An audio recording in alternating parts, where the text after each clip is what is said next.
Hey guys. This is part 5 of What If Hinata Had Neji's Personality. Hit like and subscribe if you like this one, and also please check the author in the description. Let's start.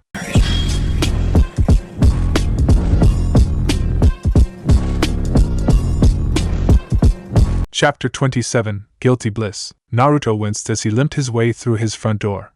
It was nearly 9 o'clock, and training had been brutal. Despite the regeneration afforded to him by the fox's chakra, opening the first gate was still incredibly strenuous. Each time he attempted to force the node open, his entire body seemed to light itself on fire. Man, Lee has got to be made of steel. Even with the regeneration, I can barely walk after trying to open it. That guy is something else, that's for sure, he thought as he hobbled onto his couch and flopped down. He then felt a fiery pulse rip through his body, causing him to yelp a bit as he twitched from the burning sensation. And I think the fox disagrees with me using the gates. Thanks, furball, he grumbled within his mind, earning another surge of searing pain from the demon. Naruto then shifted onto his back and wiped a bead of sweat from his forehead. He sighed heavily and clenched his jaw as his head pounded. Did you just give me a fever, asshole? He demanded. A low snort could be heard from the darkest corners of his mind in response to the question. Maybe, maybe not. You certainly deserve one. Opening the gates in any capacity is torture for me. It feels like an electric shock. Consider this an equalizer, the fox replied. Naruto groaned and rubbed his temples as he tried and failed to quell the pain in his skull. Eventually, he gave up. After attempting to negotiate with the fox for several pointless minutes, the blonde came to the realization that he was irreversibly stuck in his current rut. I'm tired, I'm sick, and I'm sore. Great, just great, he sulked mentally as he turned over on the couch. After several more minutes of irritating discomfort, a knock came at his door. Not wanting to aggravate his throbbing head with the act of sitting up and walking to the door, the blonde opted to call out to the person on the other side. Who is it? He half yelled, half groaned. There was a moment of silence as the person who stood beyond the door seemed to gather their words. It's me, Naruto-kun. Is now a bad time? Came Hinata's voice. The blonde sighed and glanced over to the door. Come on in.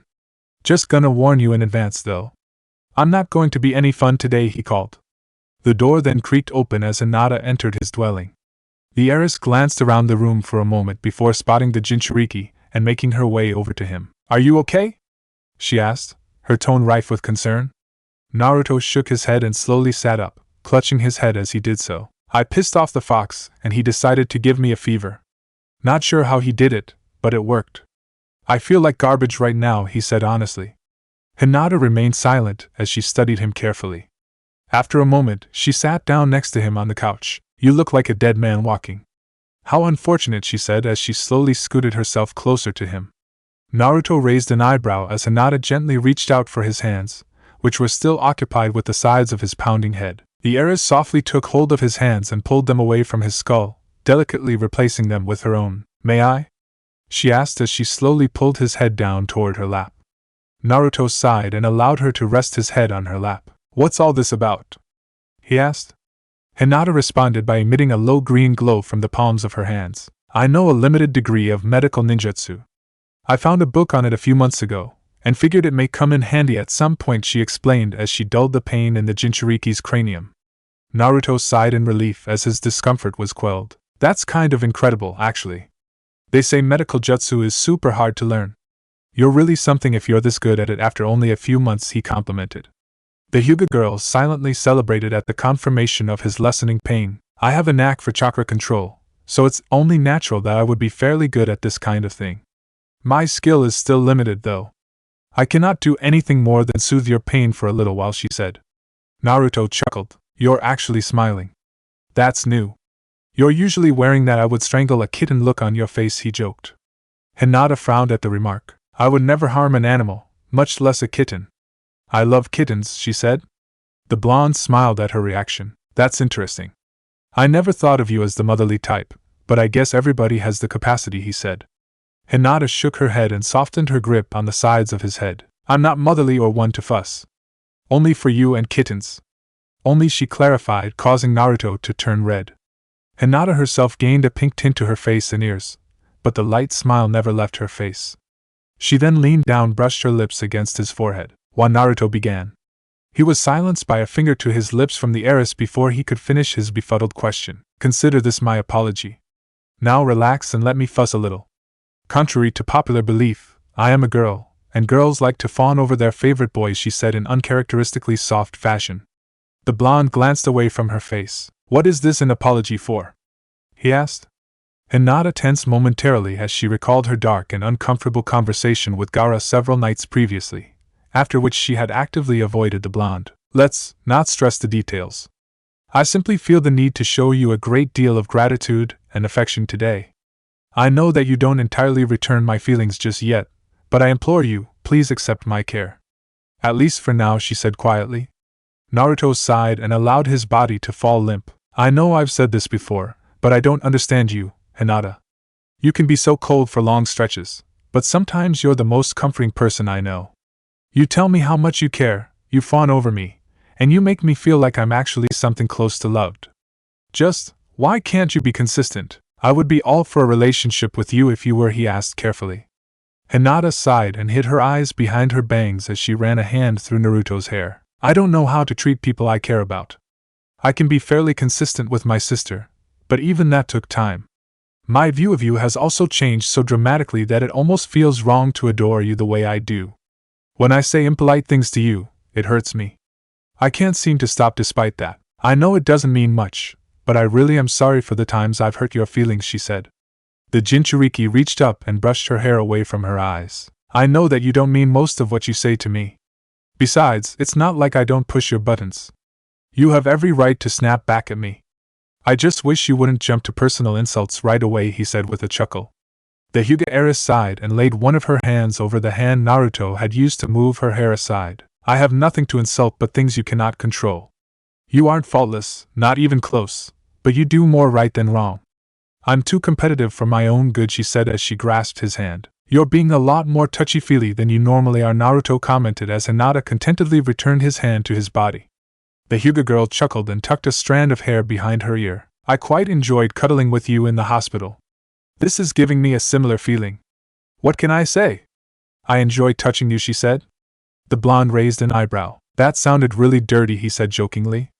Hinata immediately huffed and injected a jolt of chakra into his neck. Get your mind out of the gutter. I simply enjoy your warmth and huggable body shape, she said as Naruto jittered from the chakra. 0 to 60, just like that. You're real scary sometimes, he said as he rubbed the side of his neck. Hinata smiled and manually closed his eyes, a silent order Naruto begrudgingly followed. Yes, I am. Now go to sleep. You need it, she commanded gently. The Jinchuriki then relaxed completely, and evened his breathing. After a moment, the heiress sighed happily and traced the whisker-esque markings on his face. Good night, Naruto-kun. Hayashi rubbed his eyes as he approached the front door of Naruto's apartment. It was nearly 3 in the morning, and Hinata had not returned home yet. Of all the places she possibly could have been, the blonde's dwelling was unquestionably the most likely. After knocking on the door for several moments, the Hyuga clan had opted to simply enter the apartment without an invitation. Once inside, he closed the door behind him and looked around, quickly spotting his daughter. How wholesome, he thought to himself as he made his way over to Hinata, who was asleep in an upright position on the couch with Naruto's head gently laid in her lap. Hayashi gently squeezed the girl's shoulder, waking her instantly. Her face immediately contorted with fear at the sight of her father. Before she could react, the clan head put a finger to his lips and sat down across from her on a nearby chair. Would you mind explaining your current position to me? Be honest, he asked in a hushed tone.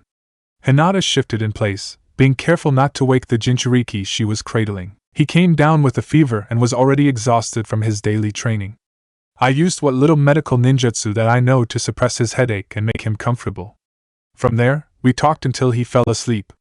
I suppose I fell asleep as well, she explained honestly. Hayashi nodded and considered the information being presented him. As fine a reason as any to be late, I suppose. I still would have preferred at least a warning that you may be gone for the night, especially with your current punishment, he said. Hinata sighed. I did not know that I would end up nursing him back to something resembling health. I would have told you if I had, she said. Her father stroked his chin. What did the two of you discuss? He asked. The Hyuga girl immediately reddened at the question, earning a low chuckle from Hayashi. I would assume it went quite well from your perspective, if your face is any indication, he said humorously. Hinata gazed down at Naruto's sleeping face and smiled. He still doesn't return my affections, but I feel as though the day on which he does is drawing closer. He didn't seem to mind me running my hand through his hair and such. He is quite cute when subdued, she said dreamily. Her father sighed. And this is precisely why I dreaded raising girls without you. Hirumi, he thought to himself as an image of his late wife flashed through his mind. Control your hormones, Hinata. Although he may be kind enough to allow you to indulge yourself a bit, don't take things any farther than innocent shows of affection. You have enough on your plate already, he warned gently. Hinata rapidly shook her head. I have already had such a discussion with myself. Naruto-kun is much more than a toy to be played with. He deserves to have his boundaries respected and his dignity to be left intact, she assured Hiashi, who gave a nod of approval. Good, I'm glad to hear it. Although, I would suggest avoiding the use of that honorific when speaking to any member of the clan, when speaking to anybody but myself, Hanabi, and I would assume Neji. The elder members and most of both branches strongly dislike your team placement due to Uzumaki-san's presence, as you probably could have guessed, he said. Hinata furrowed her eyebrows and asked a question that had been circulating in her mind for several months. Tell me, why is it that you don't have a problem with Naruto-kun? Even now, when I have made it clear that I wish to be his significant other, you show no ill will or disapproval for him, she asked. Hiashi thought for a moment. Because I have great respect for those who have the strength to survive. That boy has been put through the ringer, and yet he refuses to conform. He has become legitimately powerful through hard work and attentive planning. Also, he has managed to break through much of your outer shell. Forgive me if you take offense to this, but prior to the formation of your team, you were quite difficult to be around much of the time, he explained. Hinata sighed and nodded as she threaded her fingers through Naruto's hair. She then yawned a bit. I never got the chance to thank you for this, so now is as good a time as any. I appreciate you tasking him with my protection during our mission in the Land of Waves. As much as it pains me to admit it, I likely would have died had Naruto-kun not stepped into the line of fire for my sake. His supposed death acted as a slap in the face for me. It made me realize that I wasn't invincible. Thank you for letting me learn that lesson, Father, she said gratefully. Hiashi shook his head and stood up to leave the dwelling, much to his daughter's surprise and subtle relief. I played a part, but Uzumaki-san choosing to quite literally die for your sake was something that even I couldn't have predicted. I am indebted to him. In fact, I have an idea as to how I plan on repaying him, he said. Hinata raised an eyebrow. And what is this idea, exactly? She asked skeptically. The Hyuga clan head gestured to the apartment around them. Keep this quiet, but I plan on paying his rent. He likely makes just enough money to pay it himself, but I question how much he has left over to buy food each month. My funds are vast enough to do this without consequence, so I see no reason to not aid him financially, he said as he opened the door and took a step out into the hallway. Thank you, Father. I'll see to it that he doesn't find out. Given that you seem to be leaving, does this mean that you are allowing me to stay here for the night? She asked carefully. Hiashi glanced back over his shoulder and shrugged. As long as you don't do anything unbecoming, I'm willing to let this slide. Even if the elder members learn of this, I doubt they will be difficult to convince of a cover story, he said as he fully entered the hall and closed the door. After he had been gone for several moments, Hinata sighed and gazed at Naruto. Why must you always sleep with your mouth open, Naruto-kun? The perfect entrance for a tongue, if you ask me, she thought to herself. The moment the thought crossed her mind, the heiress shook her head and scowled at her own perversion. And I told him to keep his mind out of the gutter. How hypocritical of me, she berated herself. She then leaned back against the back of the couch and closed her eyes. The morning is going to be more than a bit awkward. Oh well, we'll cross that bridge when we come to it. Chapter 28, Glass House. Hiashi shielded his eyes with his forearm as lightning cracked across the dark night sky. It was nearly 3 a.m, which was a testament to how little free time was afforded to the Hyuga clan head, as he had taken his current walk as a means of solitary thinking, with the quickly approaching final round of the Chunin exams, in which Neji would be competing. Despite the relative ease with which the young Hyuga boy was expected to dispose of his initial opponent, the looming threat of Neji facing either Gaara or Naruto after the fact had cost Hiashi many nights of sleep. I must hope for Uzumaki-san to fell Gaara. Between the two of them, Neji is much more likely to defeat him than Gaara purely based upon skill sets. Neji would have absolutely no way to close distance against Gaara. Uzumaki-san would be far from easy, but the chance is certainly there, he thought to himself as he scaled the path that led to the Hokage monument. As he climbed to the plateau that overlooked the village, a stirring sound from above caught his attention. The Hyuga clan head immediately whirled around and looked upwards towards the face of the fourth Hokage, which had been carved into the rocky mountainside. Standing atop the stony face was Naruto, who wore nothing but a pair of training shorts and a tattered shirt. From the looks of the limited clothing, they had been damaged in action. The blonde silently stared down at the Hyuga clan head from his perch for several moments before calling out to him, "Imagine meeting you here. Not a common tourist destination usually." "What brings you here, Hyuga-sama?" he asked. Hayashi activated his Byakugan to better view the Jinchuriki and straightened his posture despite the heavy downpour of rain. "Much the same as you, I would assume. Sleep is easily interrupted, and is often impossible to recapture once lost. I'm walking myself to exhaustion," he explained as he assessed Naruto carefully. Naruto nodded. "I get what you mean. Sleeping is a hell of a lot harder than it should be. I decided to get in some late-night drilling while I was at it. Only 2 weeks until the finals, so I need all the practice I can get," he said. The Hyuga clan head raised an eyebrow and gestured to the boy's ravaged outfit. "Did this drilling result in the destruction of your clothing?" he asked curiously. The Jinchuriki glanced down at his body and laughed a bit at the question. "Yeah, I guess it did. I might have gotten a little carried away with some of it. Oh well, I have at least 2 more shirts and maybe another pair of shorts." "No big deal," he replied as he picked at his torn beyond repair shirt. Hayashi felt a pang of sympathy at Naruto's unknowing allusion to his own poverty. The blonde then proceeded to tear off the remainder of his shirt and toss it aside, leaving nothing to cover his tattooed abdomen. "Maybe this is littering, but I don't think I'll be needing that anymore," he said as he stretched and wiped rainwater from his eyes. Hayashi sighed and shook his head. "You could have simply brought it to a seamstress, you know." "That was a waste of a perfectly good shirt," he said tiredly. Naruto gave him a hard look. "Do you really think I could just walk into a sewing shop and ask for a service?" he asked rhetorically. The Hyuga clan head winced at his own ignorance and scratched the back of his head. "I suppose you're right. Wrong though it may be, this village's bias against you would make such simple matters quite complicated. If you'd like, I could arrange for some of the Hyuga's cloth workers to fix your clothing when needed," he offered as a patching to his insensitive remark. The Jinchuriki smiled. "That'd be nice. Thanks for that, Hyuga-sama," he said as he stared down at his far-off companion. Hayashi returned the stare as lightning illuminated the night once more, allowing for a brief but clear view of Naruto. "An ocean of suppressed indignation and pain lies still in those eyes of yours, Uzumaki-san. Just waiting to be unleashed in a great wave of destructive force," he thought solemnly, as the lightning faded away. He then turned his attention to the seal on Naruto's stomach, which was giving off a subtle glow. "That tattoo of yours is quite exotic. I'm quite proud of it, if I am to be honest. Being its creator and such," he said, earning a strange look from the Jinchuriki. "You mentioned that a while back. You said that your clan had a hand in making it. I didn't know that you were the one who made it, though. In a way, you put the fox inside me," he said blankly. Hayashi felt the air begin to tense, but it quickly loosened once more. After several moments of silence, the clan head spoke once more. "That's one way to put it. The fourth was the one who truly sealed the demon within you, but such a feat would not have been possible without a seal of my invention.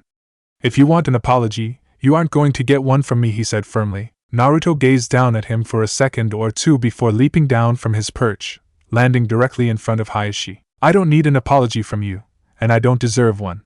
From what I understand, the village would have been destroyed had the fox not been sealed.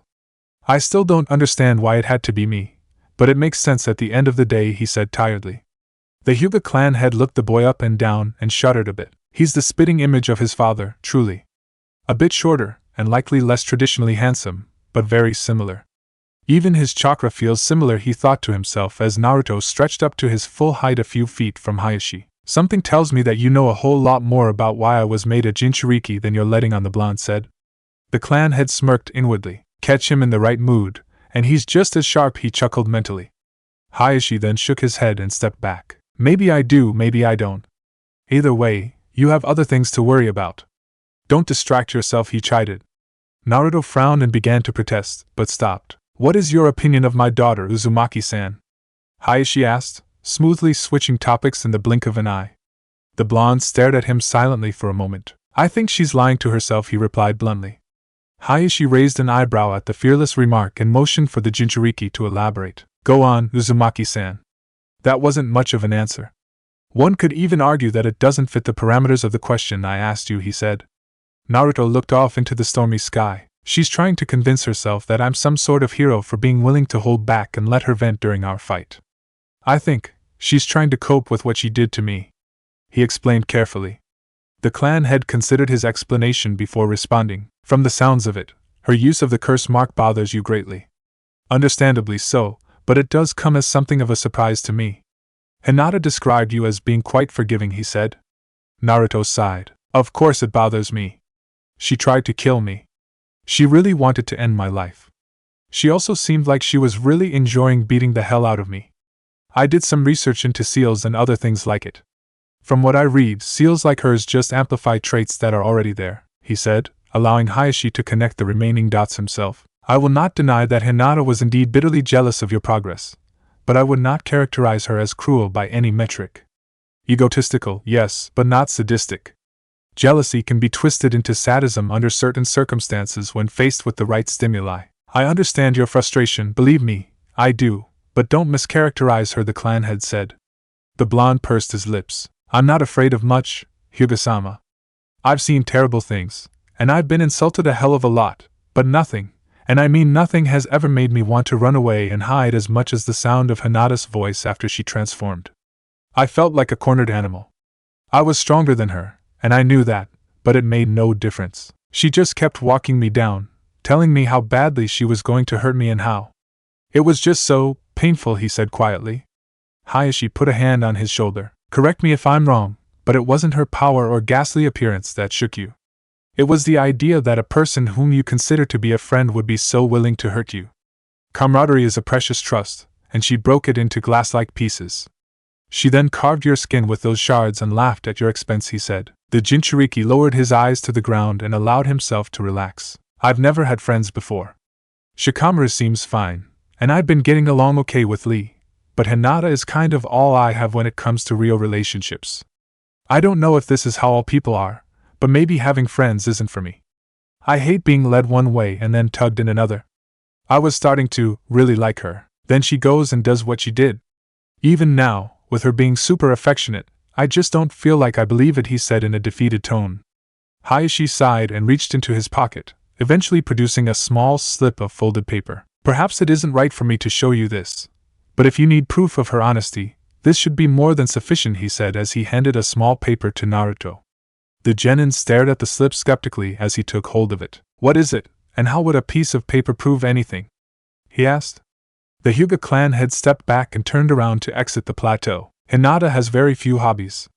She spends the vast majority of her time either training or quietly watching you. Whenever she does choose to indulge herself a bit, she either reads or she writes. Poetry if it's the latter," he said as he began to descend the stairs. Naruto silently watched him leave, and once Hayashi's footsteps were no longer audible, he unfolded the slip of paper. Its contents were written in predictably lavish handwriting, but was nonetheless readable. "Your voice, how sweet its sound, to have saved a wretch like me, from a place of no rebound, even after my horrid decree, despite my forked tongue, despite my icy disposition, your mercy overhung, your selfless scheme came to fruition. Words cannot and will not suffice, for you were not crass, you melted my castle of ice, my house of glass." Naruto slowly refolded the paper and gently tucked it into his pocket. He then looked out over the village and towards the Hyuga estate, where Hinata was fast asleep. The blonde shivered as the cold rain poured onto his bare skin. "You're such a drama sap, Hinata. A damn good poet, but still a sap. I love you for it," though he said to no one in particular. He then began his slow walk home. After reaching his apartment and entering it, Naruto threw on a set of pajamas and flopped down onto his bed, not bothering to cover himself with blankets. "I'm not sure why you had that poem or where you got it, but I'm glad you gave it to me." "Thank you, Hayashi," he thought to himself as his eyelids drew progressively more heavy and difficult to support. After a minute or two, the Jinchuriki lost consciousness. Although still not fully mended, a trust had been medicated that night. Chapter 29, Fear Tactics. Temari sighed as she leaned back against the trunk of the tall tree she was sitting in. As per her previously established orders, she was watching Shikamaru and Nara. The point of the distant stalking was to gather information and establish weaknesses to exploit in combat, but the lazy genin was making her job unbelievably difficult by being as close to an inanimate object as a person could be. The shadow user was currently sleeping in an open field, and had been for nearly 30 minutes. "Do you exercise at all?" "You haven't done a damn thing since the prelims," the fan wielder grumbled in her mind as boredom and frustration overtook her. After 5 more monotonous minutes of mundane observation and silent seething, Temari swung her legs over the branch and hopped down to the ground. Screw this. I'm just going to go wake him up, she muttered to herself as she dusted off her shirt and rose to her feet. As she stretched her legs and prepared to cross the distance between the tree and the center of the nearby clearing, she heard an audible shift to her left, prompting her to glance in the same direction. Why were you in a tree? Hinata, who had been walking along the path that passed underneath the tree, asked curiously. Temari studied her for a moment, searching her memories for the hyuga girl's identity, recalling fairly quickly. Not being one to beat around the bush, the sand Kunoichi answered honestly. I'm here to observe your teammate. I have orders, and I intend to follow them. Although, I'm starting to wonder how worth it this is. He doesn't do anything, she explained. Hinata laughed a bit and looked out into the field, where Shikamaru slept. That isn't going to change any time soon. He does his training within his own mind. You'll never be able to siphon information by just watching him. Speaking to him may be difficult as well. He isn't the most sociable person, she said. Temari sighed and shook her head. Why'd I have to get paired with him? If it had been that Neji guy or your other teammate, I would at least have something to watch, she complained. The hyuga girl snorted. Count yourself lucky. Both Neji-san and Naruto-kun would tear you limb from limb. Tenten-san is a far cry from both of them, she retorted. The sand Kunoichi raised an eyebrow. Naruto-kun? Gotta say, that's kind of a shocker coming from you. I've been known to be a little harsh with the men I pursue, but what you did was a little much, even for me. What did he do? Kill your cat? She asked in reference to Hinata's preliminary match with the blonde. The heiress remained silent for a moment. Absolutely nothing. He simply was himself. He did what he was supposed to do, and it did him wonders. I made the error of mistaking his progress for my own failure. In the midst of my meltdown, I decided that he deserved to be punished. For what, even I did not entirely know, she said. The fan wielder scowled. Let me get this straight. You transformed into the literal incarnation of Satan and tried to kill him all because you were jealous? That's it. That's more than a little fucked up, she said in a disgusted tone. Hinata nodded dejectedly. Believe me, I know. I've had it drilled into my skull by every single person close to me. Naruto-kun included, albeit a bit more gently. I regret what I did. I really do. I treated my beloved like a rat, she said. Temari pulled out a kunai and began to file her nails. I don't like you. You're a pompous brat, she said bluntly. Hinata scrunched up her eyebrows and gave her a questioning look. What about what I just was pompous? She asked skeptically. The sand Kunoichi shrugged and eyed the girl. Nothing. Your words are nice and rehearsed. It's all so damn eloquent. So well polished. You have that speech on standby for any occasion that the topic is broached. Besides, I don't live under a rock. I've seen you hauling Naruto around, looking happy as can be, she said. The hyuga girl growled defensively. So what if I have a few select things I have in mind as set response? It doesn't change how much guilt I feel, she countered. The fan wielder stabbed her kunai into the tree trunk, causing Hinata to flinch. I never said you weren't feeling guilty. What I'm saying is that you're still being selfish. Let me guess, after the preliminary round, you decided that you were going to spend more time with him. You were going to make it up to him. You were going to show him just how much you cared. You're trying to drown your mistake in guilty affection. Have you ever wondered, just for a second or two, whether or not he wants to be around you? Temari asked. The heiress scowled. It isn't even a question. He would have told me as much if he didn't, she said firmly. The sand Kunoichi sighed and shook her head tiredly. You aren't getting it. Based on the looks he was getting from your own people, he isn't popular. Maybe it's for a good reason, but either way, he clearly doesn't have a big fan club. Point is, Naruto would never say no. He would never turn you away. Not because you're some angel, but because he has nobody else to turn to, save for your sensei and that moron. Deep down, I think you know that, she said while jamming a finger towards Shikamaru's sleeping form. What are you suggesting? Hinata asked dangerously. Temari began to walk away towards Shikamaru, leaving the heiress alone by the tree. Before she fully entered the clearing, she glanced back over her shoulder. That you're taking advantage of his terrible situation. If what Gaara told me has any substance to it at all, then you're in dire need of a reality check, she said as she finally made her way into the clearing. Hinata silently watched her shake and awaken Shikamaru before shaking her head and continuing her trek down the path. How many times will I be reprimanded for this? It seems the powers that be have opted to give me an extended punishment. Gaara chuckled to himself as he observed a pair of young children. With 1 week remaining in the preparation period between the preliminary and final rounds of the exam, the Jinchuriki had little to do beyond silently wander the streets of Konoha and occasionally settle to eat. The children he had been observing for the past 5 minutes couldn't have been older than 8 years of age, and certainly acted as such. Childish remarks were plentiful in their conversations, all of which were prefaced by the female component of the pair crossing into the boy's personal space. The girl appears to be a member of the Hyuga clan. Fascinating. I was under the impression that they rarely left their estate, Gaara thought to himself as he watched them. After another few minutes, the girl became aware of his presence. She immediately tensed and tapped her companion on the shoulder to point him in Gaara's direction. It seems I've been discovered. I wonder, did she sense me, or did she simply catch sight of me? He thought to himself. The children gawked at him fearfully for a moment before the boy took several shocking steps toward him, much to the dismay of the girl. She seems to be aware of who I am.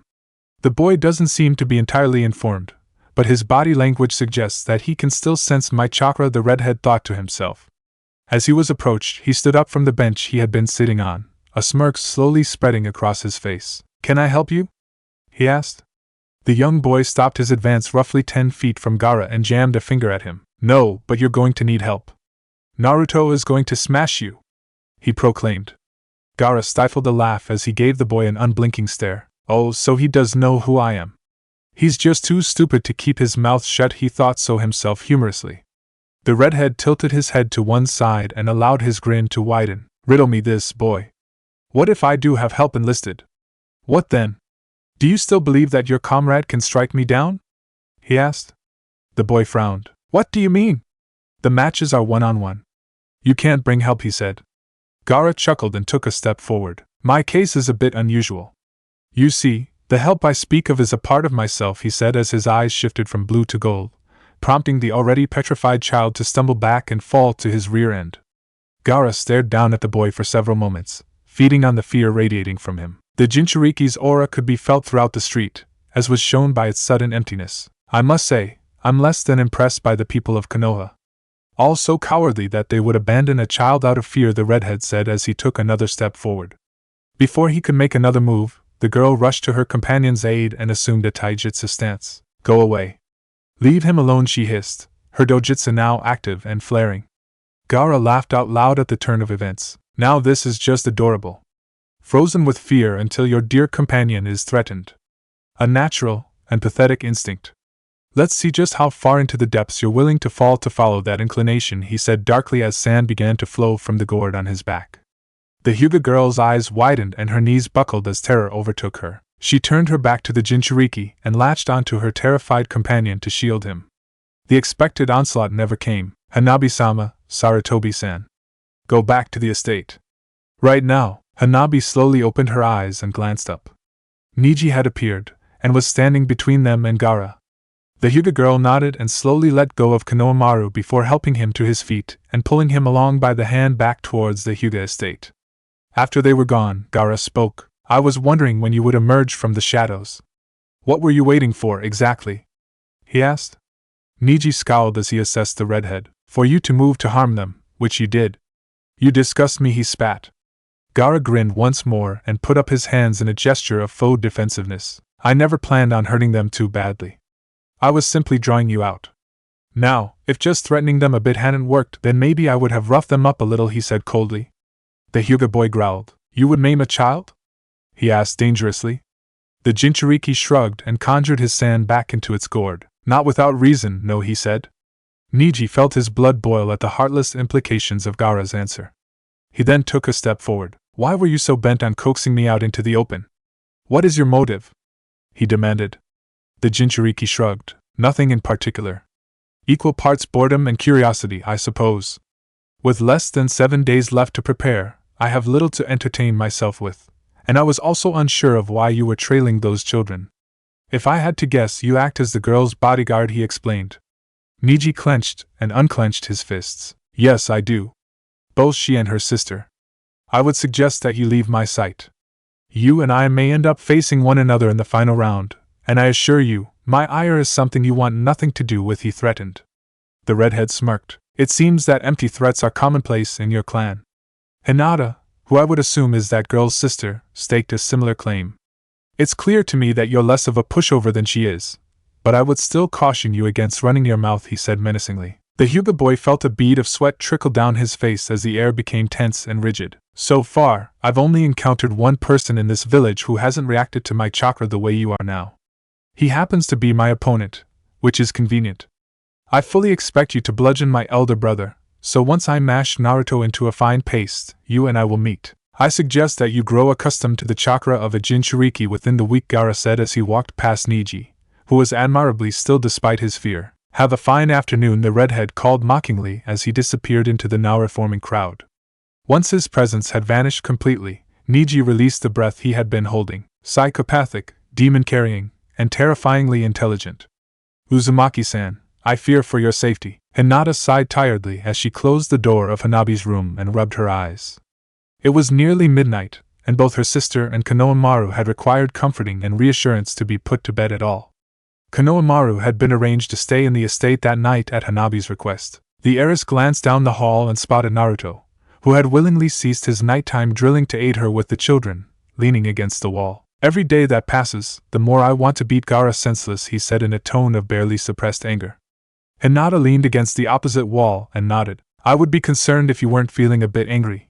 His actions are reprehensible. Neji's explanation makes sense, but to target children at all is just disgusting, she said. The blonde ran a hand through his hair. Thank God Neji was there to step in. I would have raised hell if either Hanabi or Konohamaru had gotten hurt. He's just doing all of this to goad us. He's just doing it for the hell of it. He's trying to get under mine and Neji's skin, he said. The hyuga girl chuckled sadly. Perhaps this is just my competitive side speaking, but if I had beaten you, Sarutobi-san would not have been dragged into this. Just my family would suffer, and the stress of the situation would be less crippling for you, she said. Naruto shook his head. I care about your family, too. You guys have done a lot for me, and I would still be angry if this had nothing to do with Konohamaru. His involvement does add some fuel to that fire, though, he said. The heiress smiled. I'm glad you care about us, because we care about you. Especially myself. Our doors are always open, she said warmly. The Jinchuriki returned the smile. I'll keep that in mind. I might have to take you up on that sometime. Unlike my apartment, this place actually has air conditioning, he joked, earning a tired laugh from Hinata. The pair lapsed into silence after the joke. Once roughly 30 seconds had passed, the hyuga heiress spoke. It was brought to my attention today that I may have been forcing my presence upon you a bit. That I may be taking advantage of your lack of social status. Does any of that resonate with you? Be honest, and don't worry about hurting my feelings, she asked carefully. Naruto thought for a moment. I would appreciate some privacy sometimes, I guess. I really do appreciate the amount that you visit me, it makes me happy. Sometimes, though, I just want to be alone with my thoughts. As for you taking advantage of me not having many friends, that isn't really your fault. You can't control how many people want to be around me, he replied. Hinata sighed. Okay, I will do my best to give you more space. Would it be okay if I still came to visit you a few times per week? She asked hopefully. The Jinchuriki laughed a bit. Hey, don't overreact. I never said I wanted you to stop visiting me. Your visits are the highlight of my day, even if that really isn't saying much. Just try to be a little bit less forward on days where I seem to be really tired, okay? He said. The heiress nodded. Yes, absolutely. I can do that, she assured him eagerly. Another spell of silence then cast itself over the hall, but was broken in half the time. You're going to be a good father someday, Naruto-kun, Hinata said, earning a look of confusion from the Jinchuriki. What gives you that idea? He asked skeptically, clearly unconvinced by the sudden statement. The hyuga girl gestured to her sister's room, where Hanabi, and much to Hinata's disapproval, Konohamaru slept. You managed to both calm down and reassure them both with incredible ease. You even managed to convince Hanabi to go to bed, something even I struggled to do, she explained. Naruto shrugged. I just told them that they were safe and that I was going to make Gaara pay in blood. After I said that, they were totally fine, he said. The heiress sighed. Such morbid wording. At least it did the trick. Either way, thank you for cutting into your training to help me. I really appreciate it, Naruto-kun, she said gratefully. The Jinchuriki smiled and stretched to begin his walk out of the hallway. No need to thank me. This was more important than any training I could have been doing. I also got a free dinner out of you, so I have absolutely nothing to complain about, he said. Hinata reddened a bit at the compliment to her culinary skill. She watched him slowly walk down the hall for a moment before calling out to him. Would you like to be walked home? She asked. Naruto glanced back over his shoulder and shook his head, much to her initial disappointment. I'm not going home. I'm going to help your guards keep watch. If Gaara comes back, which I doubt he will, your guards aren't going to be able to handle him. Maybe I'm worrying too much, but I'd like to be sure. And before you ask, I don't want you to help. Get some sleep, he said. Hinata sighed and made her way up to him. She then leaned forward and kissed his cheek. Be safe, and if you need anything, come and get me, she said. Naruto stared at her blankly before nodding and smiling a bit. Will do, now go to bed, he said as he walked away. Once he rounded a corner and disappeared from sight, the heiress folded her hands over her chest. Yes, you'll be a fine father, and an even finer husband. Chapter 30, Forboding. Naruto took a deep breath as he stared up at the stadium before him. The massive structure would be the shark tank in which the final round would take place. In mere hours, the blonde would be face to face with Gaara of the Sand. The preparatory month had passed incredibly quickly, too quickly for his liking, and the stress of the situation at hand was digging itself deeper into his psyche by the moment. He glanced at the clock that hung over the entrance of the Inn Swallowed. It was 10:30, and the combatants were to be at the entrance at 10:45. Arriving early had become a habit for the Jinchuriki, as being late in any capacity was suicide as a shinobi. I wonder how long it'll be until the others show up. They've gotta get here soon, Naruto wondered to himself. Nearly immediately after the thought had crossed his mind, a voice called out to him. It seems we're of similar minds. The early bird gets the worm, as they say. Neji, who had just arrived at the entrance, greeted jovially. The blonde heaved a sigh of relief as he was joined by the hyuga boy. Yeah, I guess. I just don't like being late anymore. I used to be tardy all the time, but I've turned that around. Besides, this isn't something I can afford to risk being late for, he said. Neji nodded and gestured to the large stadium. As a young boy, I always dreamed of competing on this stage. I suppose that dream is about to come true. Although, my opponent doesn't seem to be overly interesting, he said. The Jinchuriki chuckled. Can't say the same for myself. My opponent's a little too interesting, honestly, he said jokingly. The hyuga boy shuddered as Gaara's face flashed through his mind. I would have to agree with you on that front. He is excessively dangerous, and I have a feeling that we haven't seen the full extent of his capabilities. His chakra is absolutely petrifying, he said. Naruto shook his head. Lee pushed him to the edge of his limits. The limits of his normal state, at least, he said vaguely. Neji raised an eyebrow and motioned for him to elaborate. If he's anything like me, which he definitely is, then he has an entire reserve of chakra that he didn't use against Lee. We Jinchuriki, or at least he and I, are capable of tapping into our demon's chakra supply. I have to think myself into a fit of anger to do it, but he seems like the type of guy who can just use it whenever and however he wants, the blonde explained. The hyuga boy's eyes widened. Are you suggesting that he held back during his battle with Lee? He asked, disbelief permeating his voice. Naruto nodded. Yeah, he did. He was still a hell of a lot weaker than Lee, but he knew that all he needed to do was survive. He didn't need to try any harder than he did. He let Lee exhaust himself, and then he finished him. Smart tactics, really, he said. Neji pursed his lips and wrung his hands. He played Lee like a fiddle. He still did appear to be uncomfortable with the notion of being damaged, but he appeared to heal almost instantly once the battle was over. What a difficult puzzle to solve, he said. The Jinchuriki stretched and looked back to the clock, which now read 10:40. He isn't invincible, though. Lee may have been well on his way to losing from moment one, but he did expose a few weaknesses. Gaara is pretty slow, and he isn't a good striker at all. He's durable, but he's shakeable. I can work with all of that, he said confidently. Neji raised an eyebrow. Do you believe that you will come away victorious? He asked curiously. The Jinchuriki shrugged his shoulders and cracked his neck. I'm stronger than Lee is, Neji. He may have had more raw power, but I'm a more complicated riddle to crack. I think you'll be surprised, he said firmly before making his way into the arena building. The hyuga boy smiled and glanced back over his shoulder, spotting the remaining finalists. Such confidence. I suppose self-belief is key in his situation. He's up against a monster, he thought to himself, as he briefly locked eyes with the oncoming Gaara, who looked stoically amused. Neji then turned and followed Naruto's example by entering the stadium building. Once inside, he was directed to the left down a fairly long hallway, at the end of which was a door that he was ordered to enter. He was soon followed by Gaara, Temari, Kankuro, and Shikamaru, who all walked the same hall and entered the same room, where Naruto and Neji were now situated. Along with the genin came Ginma, who cleared his throat to gain their attention once they were all situated in the room. Alright, I hope that you've all prepared yourselves well, because from the point onward, you aren't allowed to leave the stadium. You're locked in. We're going to run through the rules, and then the participants of the first match will begin preparation, he explained, earning a collective nod from the group. First and foremost, you will be expected to fight until one or both of you either gives up or cannot continue. Murder is permitted, although not encouraged. Second, outside help of any kind, save for Niken, is not allowed. You will be instantly disqualified if you break this rule in any way. Finally, as implied by the first rule, there is no time limit, and there are no breaks.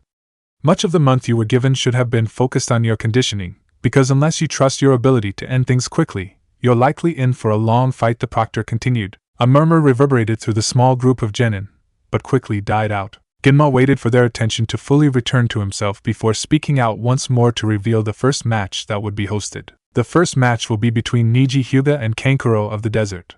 You have 1 hour to warm up, drink, and eat, he announced. The Hyuga boy and his puppet-wielding opponent then promptly exited the room to do the things that had been listed by the proctor. Once they were gone, Ginma continued speaking. The second match will be between Shikamaru Nara and Temari of the desert. You'll be fighting at least an hour from now. How much longer entirely depends on how quickly the first match concludes. You can both take the same leave Kankuro and Neji just did, if you'd like, he said. The shadow and sand Kunoichi were out of the room before the sentence had even left Ginma's mouth, leaving only the proctor and 2 Jinchuriki. Given that the 2 of you are the last people in here, it goes without saying that your match is going to be last. I'm well aware of what the 2 of you are. You're capable of more destruction than most experienced Chunin, and I would like to formally request that you keep things as tame as you can, Ginma said. Naruto opened his mouth to agree, but was cut off by Gaara. I'm afraid that neither he nor I can agree to such a condition. Combat between Jinchuriki is entirely uncontrollable. Even if it wasn't, it would eventually become chaotic. While we're on the topic, how did you know that I carry a demon? Have I really been that obvious? The redhead asked humorously. The proctor narrowed his eyes. Yes, you have. By your own design, if I had to guess. Quite the showman, aren't you? He said. Gaara grinned and turned to leave the room. I prefer the term executant, he said as he exited into the hall. Naruto shuddered as the redhead's presence faded away into the distance. He then looked to Ginma, who was still wearing a scowl. I have a sinking feeling that there's a hell of a lot more on the line here than just the title of Chunin, the proctor muttered to himself. He then turned his attention to the blonde. I'm not supposed to play favorites, but I'd really appreciate it if you beat him, he said. Naruto nodded and took steps to exit the room as well. I was already planning on it. Hinata fidgeted a bit as she waited for the first match of the final round to begin. Said match was scheduled to begin in 5 minutes' time, and it would be between Neji and Kankuro, the brother of Gaara. The heiress was situated beside her father and sister, who were both quietly tapping a foot on the ground impatiently, a common habit amongst the main house of the Hyuga clan. They had been sitting in silence for nearly 10 minutes, all 3 of them occupied with their own concerns and thoughts, though all of their cognitive energy was directed towards the same topic. What is your assessment of this match, father? Hanabi asked, abruptly ending the period of quiet. The clan head stroked his chin for a moment, but soon smiled and allowed himself to relax. Neji should completely and utterly dominate this match. From what I've been able to gather about his foe, he utilizes chakra threads to control puppets. A fine strategy against most ninja, but as the both of you know, our clan is well suited to shutting such a tactic down quickly, he said confidently. Hinata nodded. If that's the extent of the threat from this Kankuro, then Neji-san likely ends this within 3 minutes. 2 if he's feeling irritable, she said. After another minute of waiting, the Hyuga were joined by Naruto. I figured you would be warming up, Hayashi commented as the blonde sat down beside Hinata. Naruto shook his head and stared down into the arena. I'm as warmed up as I'm going to be. Besides, if I need to warm up in the interim, there's still an hour and a half at least until I fight, he replied. The clan head nodded in agreement and sipped water from his canister. What are your thoughts on Gaara as an opponent? He asked suddenly. The Jinchuriki thought for a moment before answering. I think there are specific ranges I have to avoid at all costs, and others where I can have a field day. The fight will be a blowout either way. He can't compete with me up close, and I probably can't survive for too long at a distance. It'll probably be long, too, he explained. Hayashi chuckled. You've given this quite a bit of thought, haven't you? He asked. Naruto gave him a thumbs up and looked to the Hyuga family. Yeah, I have. And before I go out and get myself maimed for sport, I'd like to thank you guys. You've all been really helpful, and I don't think I'd be where I am now if it weren't for the Hyuga. Especially you three, he said gratefully. Hanabi frowned. What have I done for you? I don't even know you, she asked skeptically, earning a laugh from the Jinchuriki. I appreciate you liking Konohamaru the way you do, weird as that sounds. You're good for him, and even if he refuses to say it out loud, he likes the attention you give him. Although, you could be a little less aggressive sometimes, he replied. The young Hyuga smirked and shook her head. Never. I will not allow such a fine young man to slip through my fingers under any circumstances, she said, causing Naruto and her family to shudder. Back on topic, you have no reason to thank us, Uzumaki-san. Your saving of Hinata in the Land of Waves has left me indebted to you indefinitely. Now, enough gratitude. The table is being set for the first match, Hayashi said, smoothly changing the topic. The group collectively turned their attention to the arena, where Neji now stood. After a moment, Kankuro entered the arena as well. Ginma, who had been standing in the arena the entire time, gestured for silence from the crowd, signifying that the match would begin momentarily. The proctor then motioned for both Neji and Kankuro to come to the center of the arena, an order that both genin followed. How theatric. A gentleman stare down, Hayashi joked as the boys were given a brief reminder of the rules. The genin then took several steps back and assumed their respective stances. Hinata sighed and rested her chin in her hands. If what you've told me is true, father, then the only Neji-san comes out of this looking impressive is if he ends it quickly, she said tiredly. Hayashi shrugged. An extended domination has its own visual appeal. An extended display of skill is quite enjoyable to the experienced eye, he replied. The heiress opened her mouth to respond, but shut it again when Neji and Kankuro engaged. The first clash of the battle was indicative of the remainder of the match. Neji snapped Kankuro's head back with a sharp punch, pivoted around his return fire, and kicked out his legs. The puppeteer scurried away and reached to unravel the bandages covering the puppet on his back, prompting the Hyuga boy to charge forward to stop him. Luckily for Kankuro, he was able to unleash his puppet to shield himself just in time to deflect the palm strike heading his way. The strike put a sizable crack in the wooden puppet, but was unable to break through it completely. The Sand Shinobi then yanked on one of the chakra threads he had attached to the puppet and stepped back. The manipulation of the chakra thread prompted the puppet to swing a bladed arm at Neji, who easily leaned back and away from the strike, evading it completely. The Hyuga boy then leapt back and settled into his stance, seemingly waiting for something specific. Dominant first exchange for Neji. He's reading him like a book, Naruto said. Hinata nodded in agreement and smirked as her cousin effortlessly launched Kankuro's puppet into a concrete wall, breaking off one of its limbs in the process. He's already severed the chakra threads. This fight is over, she said confidently. 30 seconds later, her prediction came to pass when Neji slammed his palm into Kankuro's stomach. The puppeteer coughed painfully and fell to his knees. The Hyuga boy opted not to follow up his strike. Instead, he turned his back to his foe and began his stroll towards the stairs that lead into the arena, a walk-off. That takes some real gusto, Naruto said through a laugh as Genma waved his arms over Kankuro, who had still not risen. After a moment, the proctor looked up to the crowd. Kankuro is unable to continue. The winner is Neji Hyuga, he announced, eliciting a roar of approval from the villagers in attendance. Hanabi jumped up from her seat and thrust a fist in the air. Hell yeah! She yelled. Hayashi gave her a stern glare and motioned for her to sit down once again. Hinata glanced down at her pocket watch and then showed it to Naruto. 1 minute 32 seconds. Less than 2 minutes. Not quite as quick as his alleged 17-second destruction of Kiba Inuzuka, but still quite impressive, she said. The Jinchuriki nodded in agreement and turned around to greet Neji, who had made his way up the stairs and into the seating area. Not bad at all. That was a whipping, he said as his comrades sat down in a nearby seat. The Hyuga boy cracked his neck and smirked. That was a little too quick, honestly. I didn't even get to work the stiffness out of my neck, he said as Kankuro was carried from the arena. Hayashi gave Neji a nod of approval. Excellent work. Concise and efficient, he complimented. Neji bowed as best he could from his seated position. All in a day's work, Hayashi-sama, he said politely. A 10-minute intermission was then announced by Genma, allowing the observers of the final round to socialize and buy concessions. Nara-san is set to fight next, is he not? Hinata asked after the announcement. Naruto nodded and pursed his lips. Yeah, he is. His fight probably won't be anywhere near as easy as Neji's was. The girl he's up against is stronger than Kankuro. I think he'll win it, but it probably won't be pretty or clean, he said. The heiress sighed. If only he were more assertive. He would be legitimately intimidating as a combatant, she said as Hanabi dragged Hayashi away to buy food. Naruto then gazed across the arena to the opposite seating area. After combing over much of the distant crowd, he locked eyes with a metaphorical demon. As he stared into Gaara's eyes, he found nothing but morbid amusement. The blonde shuddered and took a deep breath. If anybody is watching over this world, he thought as his fellow Jinchuriki silently fed on his obvious discomfort. Deliver me from evil. Chapter 31. A quiet warning. If he wishes to win, he must change his approach. What he's doing now hasn't even come close to working, Hayashi said with a scowl as Shikamaru narrowly avoided being bisected by a gust of serrated wind.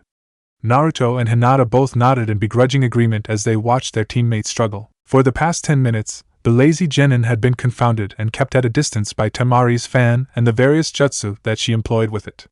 4 times he had tried to capture her with his shadow, and 4 times he had failed. Despite the variety of his tactics with said shadow, he had not even come remotely close to seizing control of the sand Kunoichi. Without a practical way of utilizing his family's jutsu, Shikamaru was left in an unenviable situation. A specialized ninjutsu user stranded at a range at which his technique of proficiency was ineffective, all while being right in range for his opponent's equally specialized techniques. I don't see how he wins this. He isn't great at pressuring people, and he isn't overly threatening without shadow possession, Naruto said grimly. To the surprise of all 3 certified ninja, it was Hanabi who replied with a counter-argument. Actually, he adjusted about 2 minutes ago. It may not win him the fight, but he's certainly putting himself in position to make this competitive, she corrected confidently. Hayashi raised an eyebrow. Elaborate, he challenged. The young hyuga activated her Byakugan and gestured to the space between Shikamaru and Temari. Slowly but surely, he's been inching his way forward. Every time that girl unleashes a blast from her fan, she stops doing much of anything for around 4 to 5 seconds before attacking again. She noticed his adjustment immediately, and she's been slowly backing up to mitigate, but she's forgotten one major detail from the looks of it, she explained. Naruto, Hinata, and Hayashi all frowned and stared at the arena for a moment before the answer to the unspoken question dawned on them. The wall. He's trying to trap her. It may take a while, but if he can survive the wind, Temari-san's back will touch the wall eventually, Hinata said, a smile forming on her face as she appreciated her unmotivated comrade's simple yet subtle tactics. Naruto gave Hanabi a grin. Not bad, kid. You figured it out before us, he complimented. The girl smirked proudly and leaned back in her seat. I appreciate the praise, but don't start celebrating. We don't even know if it's going to work. Shikamaru gritted his teeth and took another 5 steps forward as Temari regathered her chakra to assault him with the very air he breathed. As expected, the sand Kunoichi retreated 5 steps, all of which were measured to match his exactly so as to maintain an identical distance. As she set her feet to attack again, a smirk spread across her lips, her confidence surging. Shikamaru chuckled to himself. Poor girl has no clue what's coming to her. I almost feel bad, he thought as he prepared to evade the inevitable blast of wind as best he could. When it came, he leapt to his right. Despite his maneuver, the left side of his face was cut open underneath his left eye, sending a stream of blood down his cheek and chin. The shadow user grimaced and rose to his feet to continue his meticulous advance towards his foe. I can't afford to be more than grazed by her. I can't feel my face at all, and I barely got touched, he lamented as he broke out into a run, his patience finally having reached the end of its lifespan.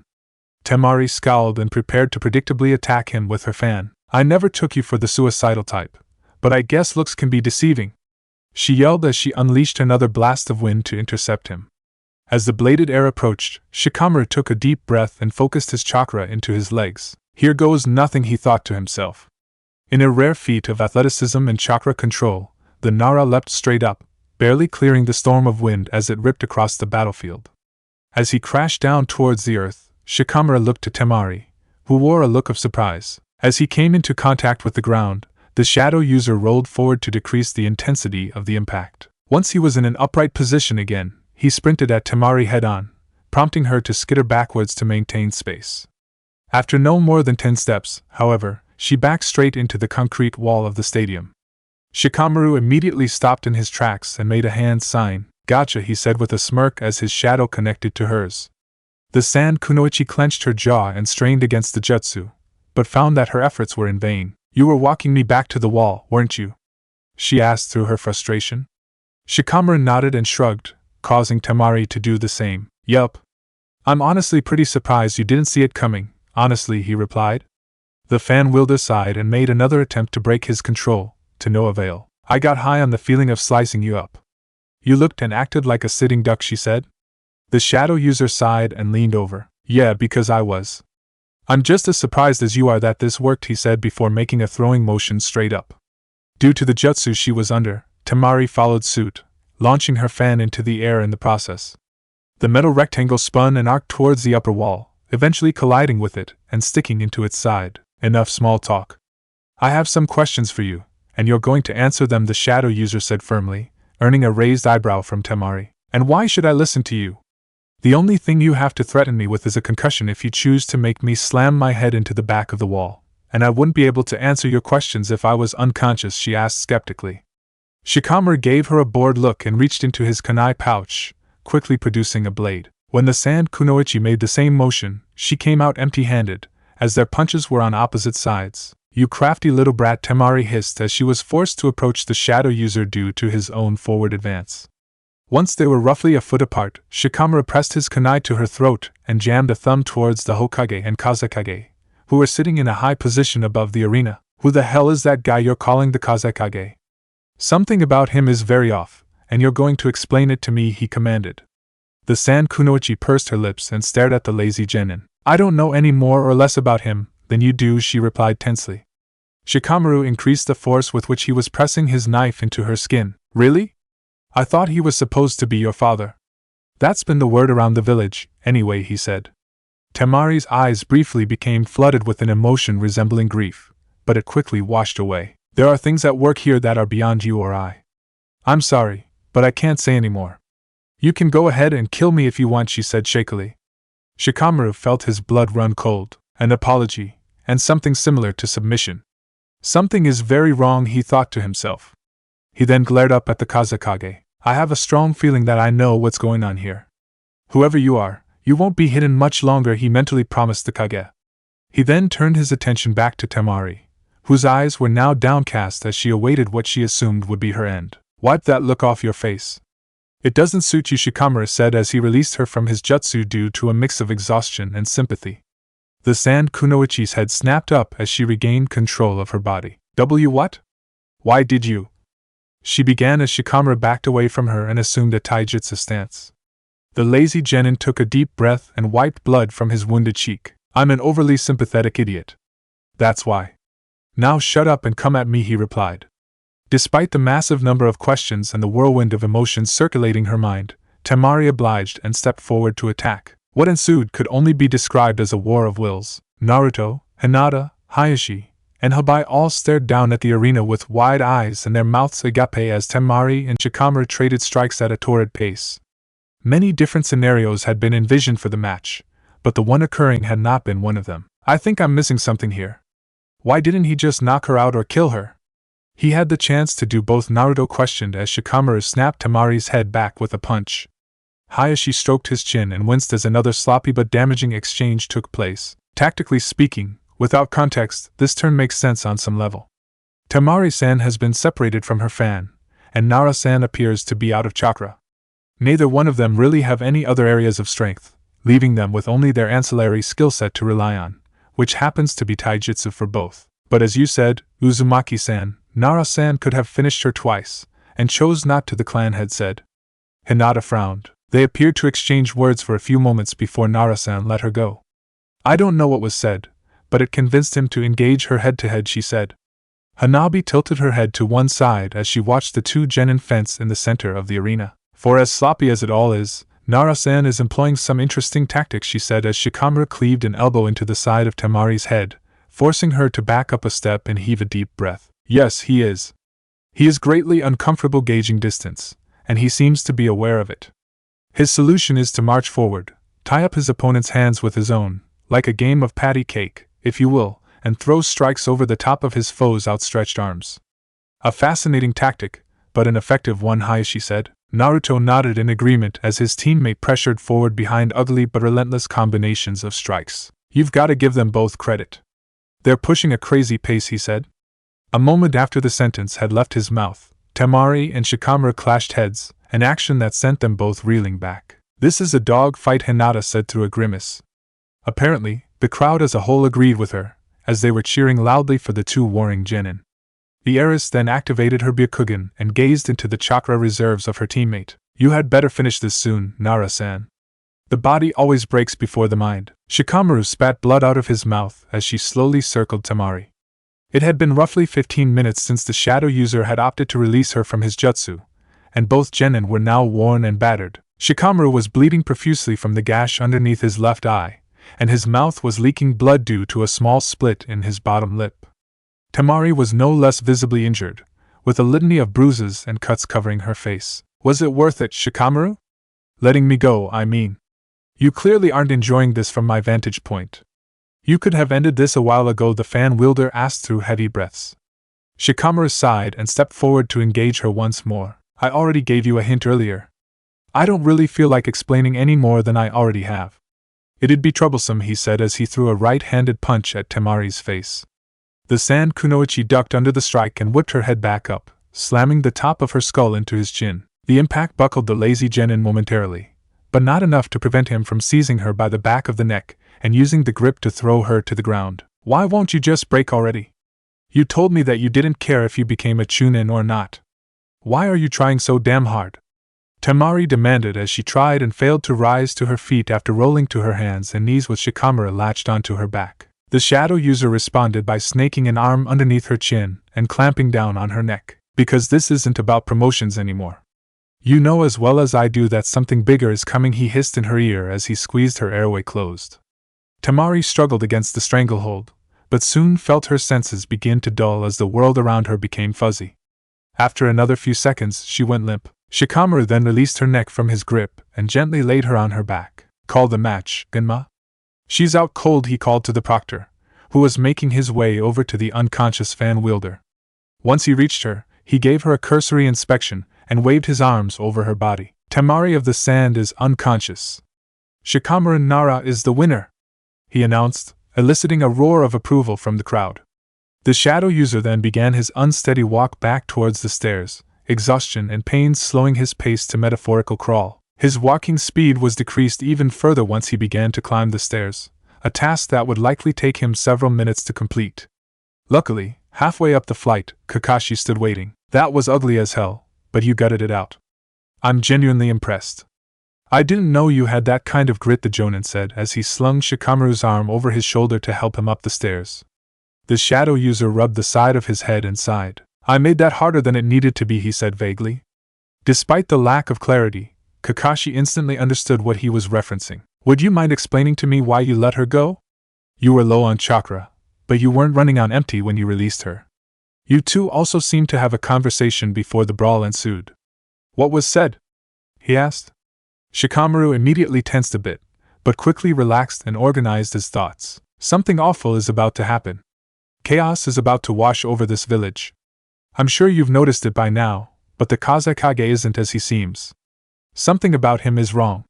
I don't know what it is, but I know that I'm not imagining this.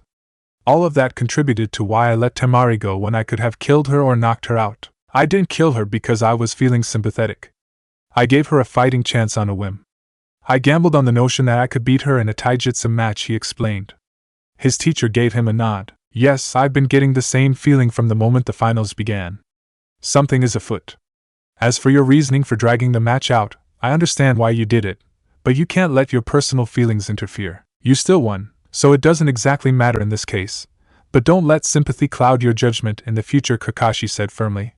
The pair then reached the top of the stairs, where Shikamaru posed the question. Do you think Hokage-sama is aware of the disturbance? He asked. The silver-haired ninja nodded confidently and glanced to the other side of the arena, where Hiruzen sat alongside the Kazekage. If you and I have caught on, then so has he. The better question is what he plans to do about it. Chapter 32, Tense Beginnings. A/N. Time for the beginning of the big one. Just so you know, Gaara vs Naruto is going to be dialogue heavy. Chunin Exams, Final Round, Part 3. Enjoy. Temari groaned and rubbed her head as she sat up in bed. Her head was pounding, her ribs were sore, and the cuts on her face burned. Slowly but surely, the memories of where and how she had been injured came trickling back into her mind, with each memory serving to fuel the fire of her frustration. Once she had recalled the entirety of the match, Temari curled her hands into fists and clamped them tightly.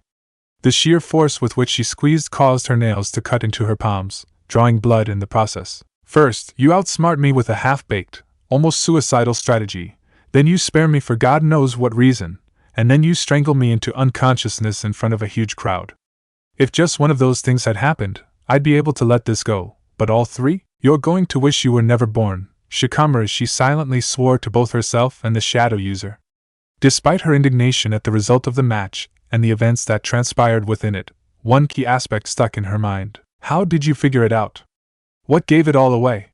There's no way you've met the Kazakage, he just got here. The only time you possibly could have even seen him was during the formal speech the Hokage gave, and none of the competitors were in the crowd at that point. Then again, I didn't see you warming up anywhere, so maybe you were, she wondered to herself. As she pondered the situation at hand, a knock came at her door. Come in, she called. The door was then slowly opened, revealing Kankuro. The puppeteer made his way into the room and closed the door behind him. Looks like we both got our asses handed to us, he said humorlessly. Temari prickled at his words and scoffed at her brother. Unlike you, I put up a fight, and may have been winning up to the point that I was finished. You got flattened, she retorted. Kankuro sighed and sat down in a chair in the corner of the room. Yeah, but the guy I fought was stronger than both you and the guy you were fighting put together.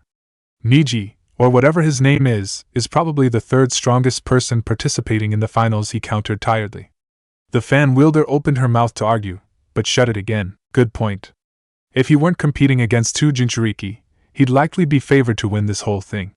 Not that this little tournament matters at all. It won't reach a conclusion, she said after a moment. Her brother nodded in agreement. Before you ask, you're still in the stadium. They have an infirmary built into this place. Gaara is set to fight in about 10 minutes, he said. The sand Kunoichi sighed and swung her legs over the side of the bed. I'm almost disappointed that I'm in good enough condition to watch. Gaara's fights are a little much, even for me, she said as she carefully stood to her feet and tested her balance. Kankuro then reached into his pocket and produced a small pill. Take this. You'll need to be fresh for the chaos, he said as he tossed the pill to his sister. Temari caught the item and studied it. A food pill? Where did you even get this? She asked skeptically. Kankuro shrugged and stepped out into the hallway. Doesn't matter. Now eat it. I already took mine after getting my stomach mended by the medics. They probably won't get to you in time, so take that and get ready, he said as he walked away. Temari scowled down at the food pill, strongly disliking the idea of being artificially replenished, but eventually relented and popped it in her mouth. The moment she swallowed it, the sand Kunoichi could feel her reserves restore themselves and her pains numb. Man, I don't know what those things are made of, but they work like a charm, she muttered as she glanced at herself in the small mirror hanging on the wall of her room. He really busted me up. Oh well. I look better with a bit of blood on my face anyways, she thought to herself as she prepared to make her way back to the seating area.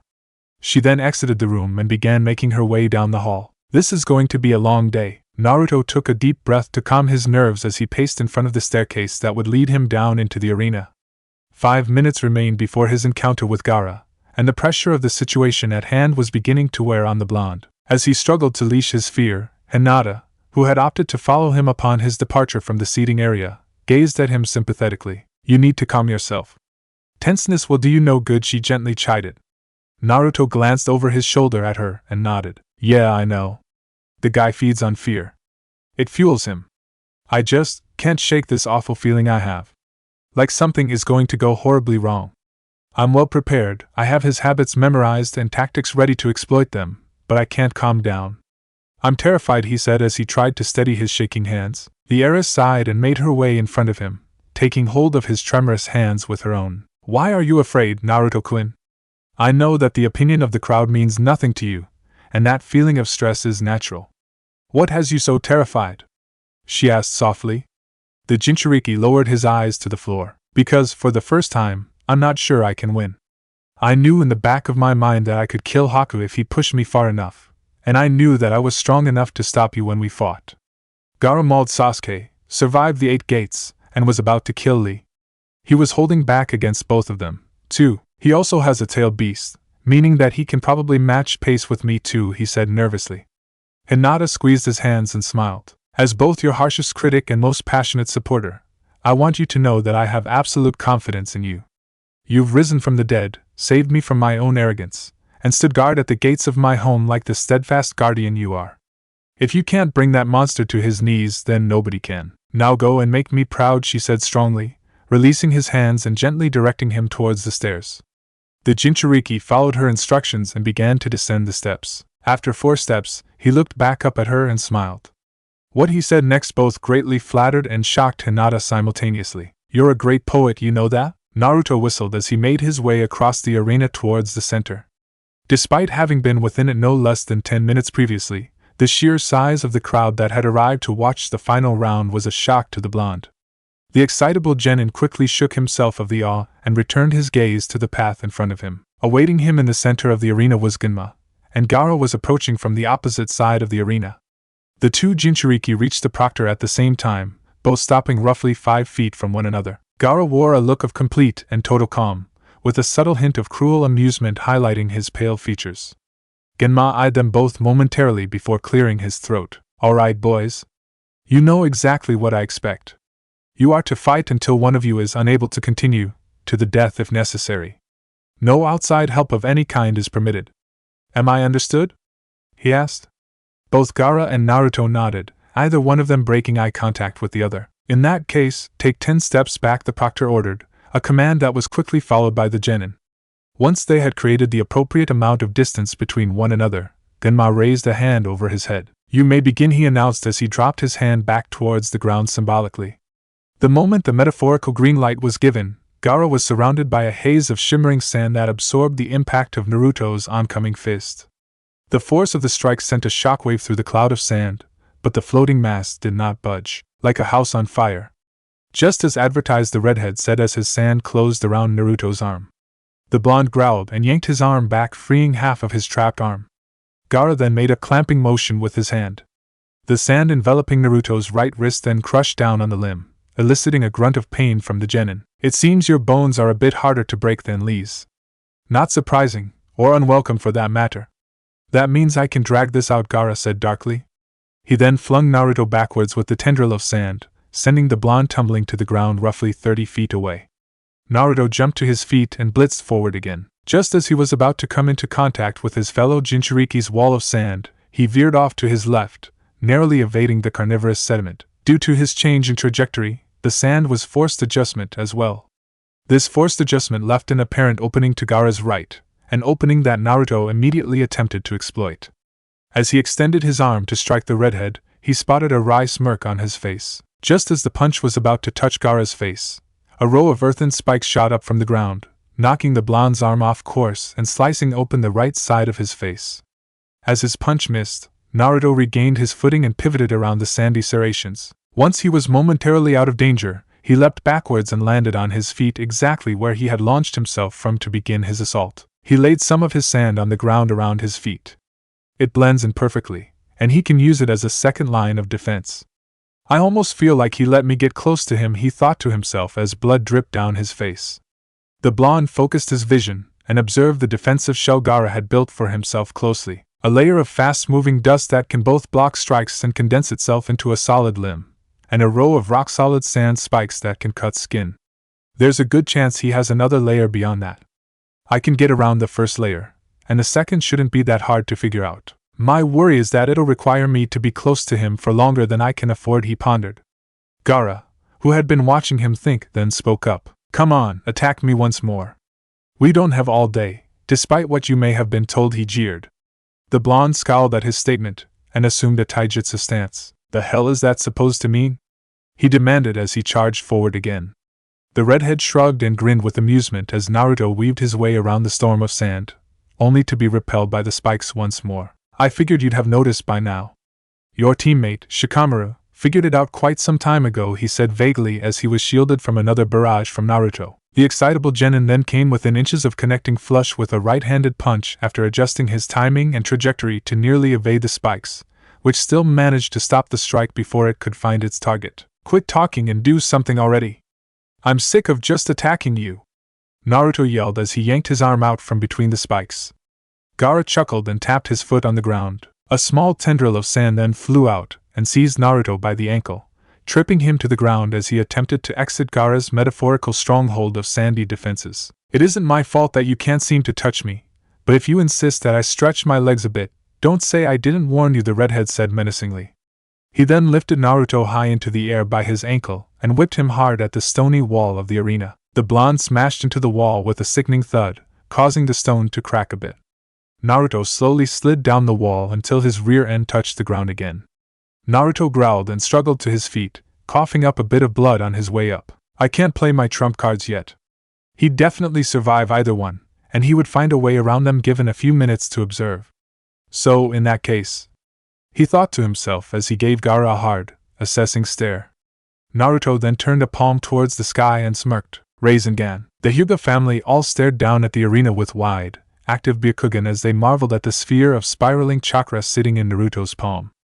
Hayashi in particular wore a look of absolute shock as he watched Naruto break into a run towards Gaara with the sphere outstretched in front of him. I knew he was talented, but the Rasengan? Even I couldn't have predicted this, he said with a shake of his head. Before either of his daughters could respond, Naruto's jutsu ripped through Gaara's first line of defense, and then his second. A moment later, the redhead was launched backwards by the Rasengan. As he flew back, his sand rushed to his aid and caught him before he could slam into the wall. He finally hit him. Hanabi cheered as Naruto rushed forward to capitalize on his first moment of legitimate success. The young Hyuga's celebration was quickly cut short as Naruto was repelled by a wave of sand. By the time the blonde had regained his footing, Gaara had made it to his feet and was dusting himself off, the only visible injury on his body being a burn mark on his left arm, which he had used to block the chakra sphere. The Jinchuriki then began to circle one another. What unbelievable tension Hinata breathed as her teammate engaged in a silent but intense staring contest with Gaara. Hayashi pursed his lips and narrowed his eyes. Gaara's durability is nonsensical. That jutsu should have at least damaged him moderately, and yet there he stands, completely unfazed. I forget from time to time just how terrifying Jinchuriki truly are, he said. The heiress nodded in agreement despite disliking the idea of Naruto being referred to as terrifying. I have a strong feeling that things are about to become perilous for both of them, she said nervously. The heiress' comment would end up being quite prescient, as the sequence they had just witnessed was tame compared to what was to come. Chapter 33, Cruel Revelations. A/N. This FIC has a lot of reviews, so maybe I have no right to ask, but could a few more of you leave some reviews? It really helps me fix my mistakes and gives me future references. It would be nice, smiley face. Chunin Exams, Final Round, Part 4. Enjoy. Naruto clenched and unclenched his fists as he stared into Gaara's cold, remorseless irises. The blonde had tried a variety of creative entries to get through the redhead's defenses, but none of them had even come remotely close to working. Time and time again, Naruto had been repelled by the sand, oftentimes taking damage in the process. He isn't even breathing heavy. He's just waiting for me to attack him again. He doesn't need to lead. It's not like he couldn't do it. He slammed me into the wall the one time he got impatient, he thought to himself frustratedly. The more and more he weighed his options, the clearer it became that his current approach was never going to work to any extent whatsoever. I have to try it. It'll guarantee me one huge shot, but it probably won't get me much more success than that, he thought to himself before crossing his arms in front of himself and breathing deeply. Gaara raised an eyebrow as Naruto smirked and threw his arms back, sending a shockwave in all directions around him. First gate. Gate of opening, he yelled, vanishing from sight a moment later. Before Gaara could react, Naruto reappeared in front of him, completely bypassing the redhead's sand. Gaara's eyes widened as a gust of wind caught up with Naruto. Let's play by my rules now, why don't we? The blonde said before burying his fist in his fellow Jinchuriki's gut and doubling him over. As Gaara tried to catch his wind, Naruto seized him by the back of his head and slammed a knee into his forehead. The strike opened a large gash, which immediately began to leak blood. As the redhead staggered backwards, Naruto formed another Rasengan in his left hand. He then charged forward to pursue the reeling Jinchuriki before him. Before his jutsu could touch Gaara's face, a sand spike emerged from the ground and extended towards Naruto's throat, forcing him to stop dead in his tracks. The point at which he halted his forward momentum left the spike an inch from his throat. Much better, Naruto. I expected a valiant effort from you, but I never expected you to actually draw my blood. How wonderful, Gaara said, his voice dripping with sick anticipation. The position the Jinchuriki were standing in was a perilous one, to say the least. While Gaara's spike had stopped an inch from Naruto's jugular, the blonde's Rasengan was hovering half that distance from Gaara's face. Like two swordsmen of equal skill and identically murderous intentions, we stand before one another, a hair's breadth away from the bloody, visceral end. What beautiful poetry, the redhead said eloquently, his eyes gleaming with yet unconquered madness. Before Naruto could respond, a metaphorical ocean of sand crashed towards him from all directions, forcing him to leap up into the air and direct himself back to his previous position 20 feet from the unhinged Jinchuriki. I must say, the gates are something of a shock on your end. It's clear to me that you aren't anywhere near as skilled with them as Lee, but your ability to use them at all is impressive, Gaara complimented as he marveled at the blood that was dripping down his nose from the wound on his forehead. The blonde allowed his body to relax and slowly reclosed the gate he had forcibly opened. There'll be more where that came from, trust me. Now let's keep going, he said as he stepped in his taijutsu stance. The redhead responded by outstretching his right arm towards Naruto and opening his palm. Let me ask you a question. Have you ever found yourself completely unable to move? Frozen in time? Confused and afraid? He asked darkly as the sand floating around him spread into a shimmering veil. Naruto shuddered at his words. The sand seemed to make a humming sound as it spread throughout the arena. Given your silence, I'm going to assume the answer is a resounding yes. Let's add to that collection of memories, shall we? Gaara said. The redhead then faded from view, becoming indistinguishable from his sand.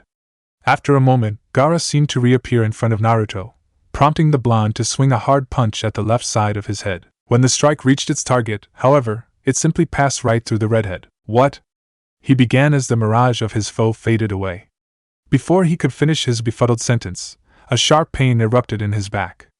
The blonde froze in place as Gaara, whose true physical form had made its way behind him, twisted a kunai into his lower back. A small trail of blood then began to leak from the corner of the excitable genin's mouth. I've always thought that genjutsu is a waste of chakra. It's a pointlessly draining tactic. During my time as a genin, however, I have come to realize how useful visual and auditory diversions are.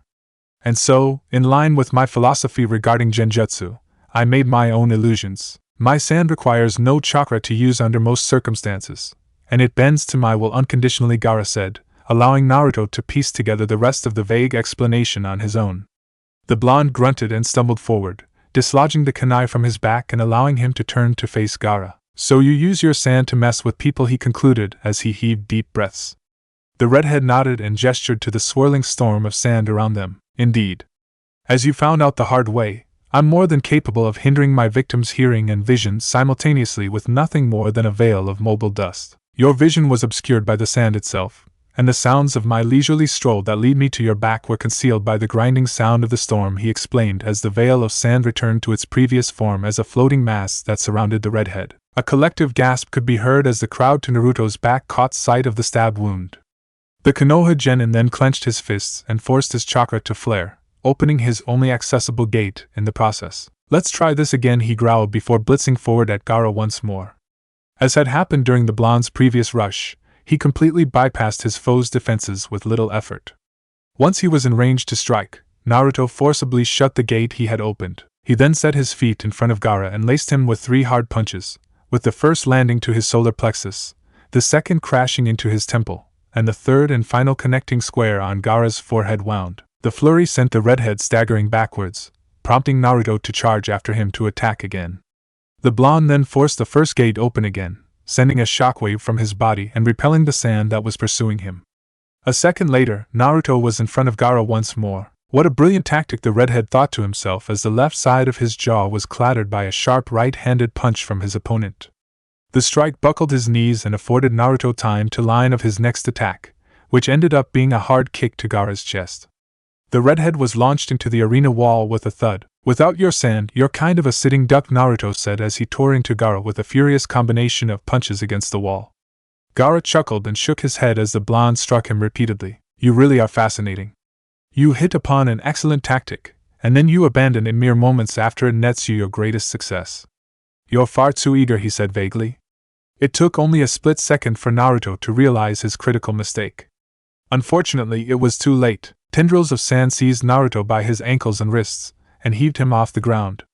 Gaara then reversed their positions, with Naruto now being pinned to the wall, and Gaara standing before him with a variety of ways to inflict damage. Using the pulse of the first gate to both cross distance and repel my sand was ingenious, and closing the gate the moment you entered striking distance to better control your own speed was a nice touch.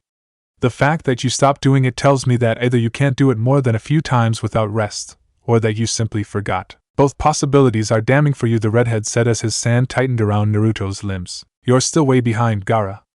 Unlike me, you haven't inflicted any damage, the blonde snapped as he struggled against the sand.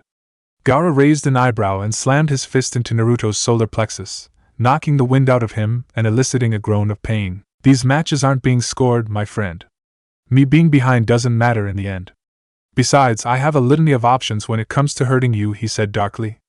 Naruto then strained even harder against the tendrils, nearly freeing himself before running out of energy. Gaara frowned at the Konoha genin and flung him back towards the center of the arena with his sand, releasing him from the tendrils as he fell towards the earth. After a nasty landing, Naruto staggered to his feet and coughed up blood. Why aren't you tapping into the fox's power, Naruto? The redhead asked suddenly as he slowly made his way towards the blonde. Naruto clenched his jaw and charged forward, only to be knocked backwards by the sand. Do you fear what this massive crowd of people will think of you? Are you afraid of being shunned for your status as a Jinchuriki even more than you already are? Gaara asked while forcing Naruto to evade a limb of sand. Shut up! The Konoha genin yelled as he ducked and dodged to stay alive. Gaara's eye twitched irritably as the obvious answer to his question dawned on him. The fact that you bend to the wishes of such weaklings disgusts me more than I could ever express, he growled before launching a massive pillar of tightly condensed sand at his foe. The enormous cylinder crashed into the ground, nearly crushing Naruto as it missed by mere feet. The pillar then dissipated into a cloud of sand that returned to Gaara's side. Naruto heaved a deep breath as he rose to his feet and assessed his options. I don't care what they think of me. You're wrong. The only people whose opinions I care about already accept me for what I am, he retorted as he assumed a taijutsu stance. Gaara narrowed his eyes and opened his mouth to reprimand his fellow Jinchuriki, but calmed once he hit upon something. Even if you're telling me the truth, there is still plenty wrong with your line of thinking. The only people who genuinely don't care about your inner demon are a pompous clan head who simply wishes to weaponize your power, his whore of a daughter, and 2 small children. Beyond that, Shikamaru and your sensei have no choice but to put up with you. You have nobody of value, he said with a goading sneer.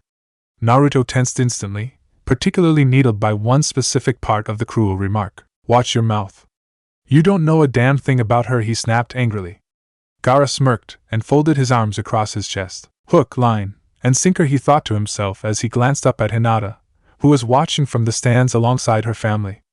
The moment the redhead made eye contact with her, the heiress' face contorted into unease. Gaara then returned his icy gaze to Naruto. You're right. My knowledge regarding Hinata Hyuga is indeed limited. What I do know, however, is quite disturbing, he said. Naruto scowled at the redhead and took a step forward. If you're talking about her habit of stalking me, then you're beating a dead horse. I already know about that. It isn't even disturbing either. She does it because she cares, he said confidently. Gaara tilted his head to one side. Are you sure about that? He asked. Naruto stared at him silently for a moment before relenting and motioning for his foe to continue speaking. I'll hear what you have to say, but there isn't a thing you can tell me about her that I don't already know, he said. Are you aware of the fact that your oh-so-innocent teammate intended to force herself on you in your sleep? Gaara asked bluntly. His words garnered reaction instantly. Naruto's features immediately hardened at his fellow Jinchuriki's words. Despite his desire to snap back immediately, he held his tongue. At his silence, Gaara spoke once more. I first began to suspect that she could be capable of such a heinous act halfway through her match with you. She had just tapped into the second phase of that marking on her neck, and the entire arena had become a sea of palpable emotion. One emotion in particular stood out to me as I sifted through it all, he began, searching for discernible reactions to his tale, finding few as he looked upon Naruto's stoic face. I think you remember the moment. The words she imparted to you as you struggled to your feet, Gaara continued coldly. Naruto finally twitched a bit as the memory Gaara was invoking returned to the forefront of his mind. Feeling tired? Good, just wonderful. I find you to be positively adorable when your face is a mask of blood and bruises. It just feels so right to watch you break before me. That emotion was powerful, insatiable lust. The type that doesn't just disappear. It builds, it eats away at a person's self-control. When that control finally bends, people tend to do some detestable things. I happened upon her one night outside your apartment complex.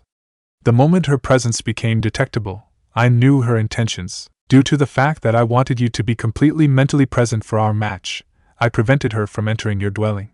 She never denied my accusations.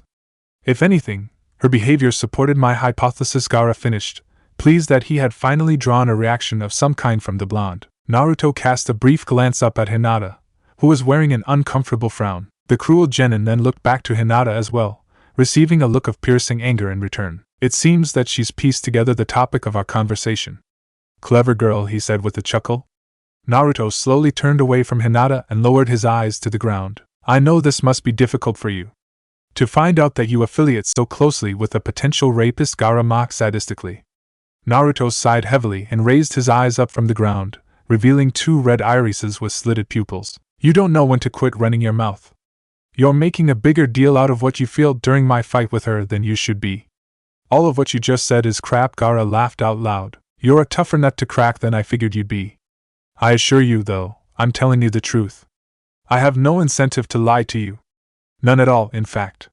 Truth is always more potent when it comes to psychological warfare, he said. Naruto looked to Hinata once more, who maintained eye contact despite her obvious discomfort. I'm going to enjoy killing you, he hissed as he readied himself to fight.